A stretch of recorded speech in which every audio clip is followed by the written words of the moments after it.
Hi, my name is Scott Arrington. I'm the garden manager here at Tradition Market and Garden, 2154 Briarcliff.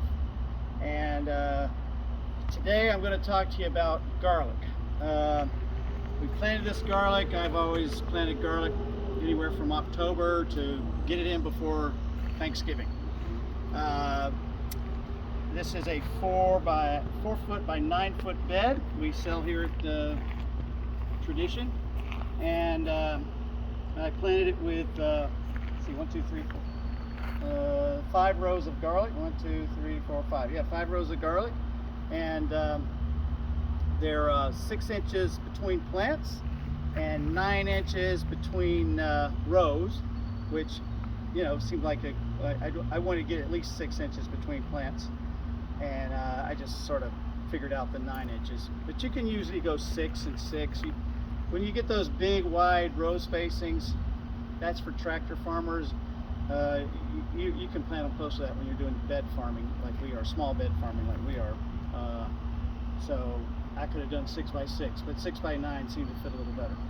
So anyway, I'm going to dig, and all you do, I got them in before Thanksgiving. It's now, what's today? It's June, the middle of June sometime, 13th, 14th, around there. And they're ready. You can see you're supposed to do them when they're 50% dieback. Yeah, this looks about 50%. So I'm going to go ahead and harvest them. They're hard neck garlic. There's soft neck and hard neck. I like the hard neck because they're just easier to eat because there's only one layer of cloves and they're all nice size. And you know, the soft necks, they have a little cloves.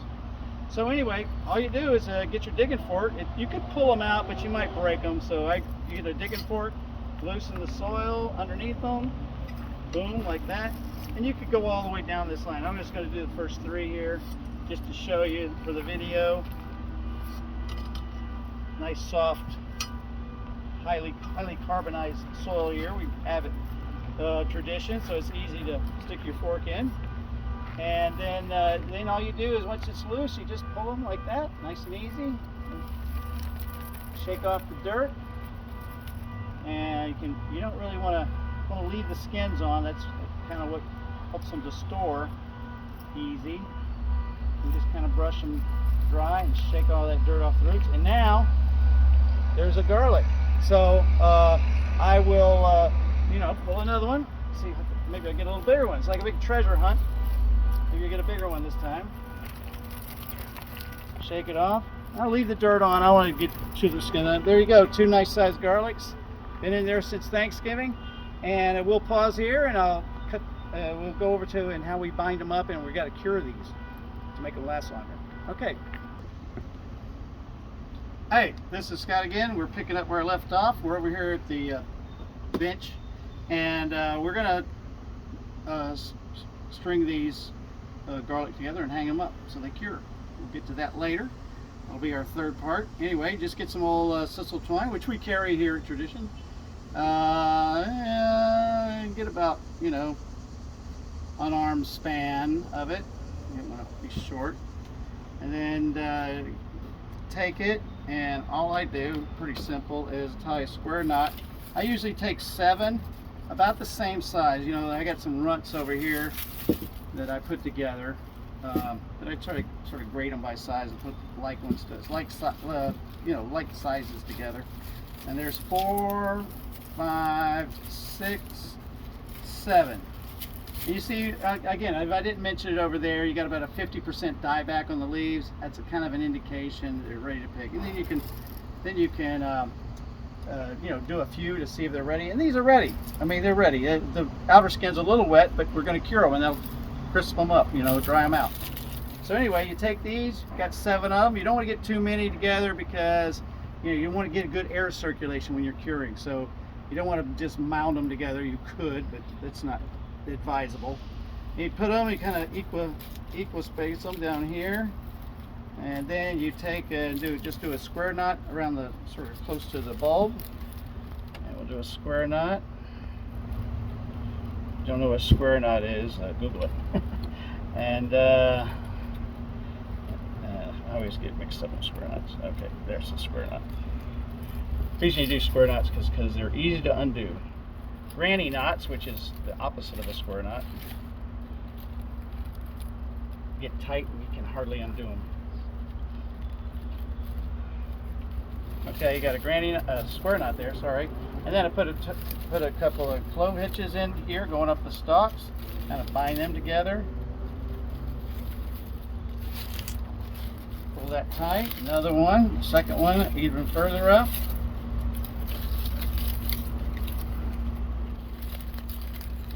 Bind that tight.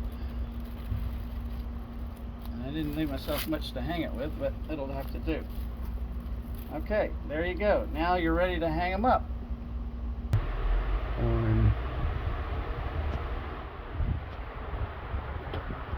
Okay, here's Scott here. We're getting our garlic ready to cure, and we'll keep it up here for anywhere from 10 to 14 days.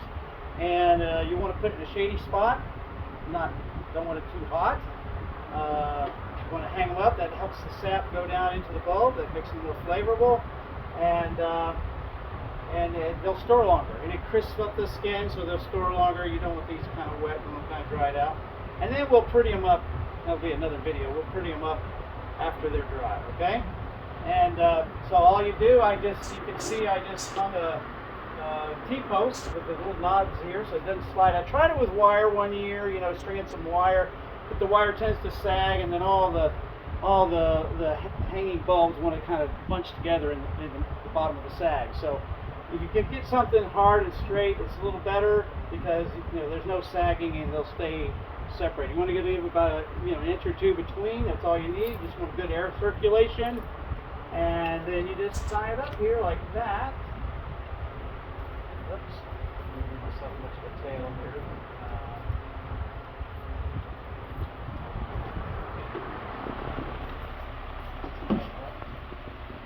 And then if my cameraman, he panned over and you saw the fan, it's good to put a fan on it because we're enclosed. If you had like a pole barn with open sides, you probably wouldn't need it. The breeze would blow through. But since we're inside here, we put a fan on them, big shop fan. And there you go. There's the two of them, and we'll just keep going down there about 2 inches apart. And the fan keeps the air circulation. And 10 to 14 days from now, you'll know they're getting ready because the skins will crisp up. They'll dry up like typical garlic is in the grocery store. This thick part of this is hardneck now. So the thick part of the stalk here above the bulb will narrow as it dries down, and the centers will be hard on a hardneck. They're like a hard post, and so that's when you'll know that things are dry. 10 to 14 days. All right, thanks for watching. Oh, can I get one more thing in? When you do pretty them up, I don't know when we'll shoot that 10 to 14 days from now. Yes. But when you do pretty them up, you want to, cut it about an inch above the bulb, and then you can snip these roots as close as you want. And don't wash them. Don't introduce water to them.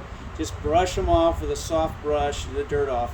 The dirt will be easier to get off when the dirt's dry after 10 to 14 days. So, all right, that's it.